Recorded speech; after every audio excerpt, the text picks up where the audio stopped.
ভারতের নির্বাচন commission voter তালিকা নির্ভুল করার লক্ষ্যে এবং নাগরিকদের ভোটদান প্রক্রিয়া আরও সুবিধাজনক করে তুলতে তিনটি নতুন উদ্যোগ নিয়েছে।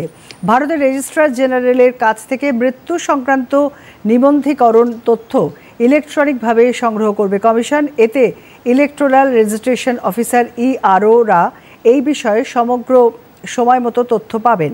ফলে বুথ লেভেল অফিসার বিএলওরা ক্ষেত্রীয় পর্যায়ে পরিদর্শনের মাধ্যমে তথ্য পুনরায় যাচাই করতে পারবেন।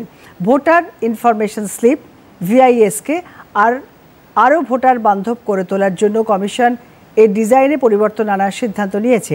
ভোটারের ক্রমিক সংখ্যা অংশ নাম্বার এখন আরও স্পষ্টভাবে বড় করে সেই স্লিপে প্রদর্শিত হবে।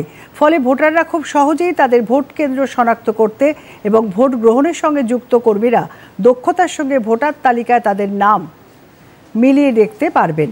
কমিশন আরও জানিয়েছে ইআরও দ্বারা নিযুক্ত সকল বিএলওকে সচিত্র পরিচয়পত্র দেওয়া হবে, যাতে ভোটার তালিকা খতিয়ে দেখা এবং নাম নথিভুক্তকরণের অভিযানের সময় নাগরিকরা বিএলওদের সহজেই চিনতে পারেন।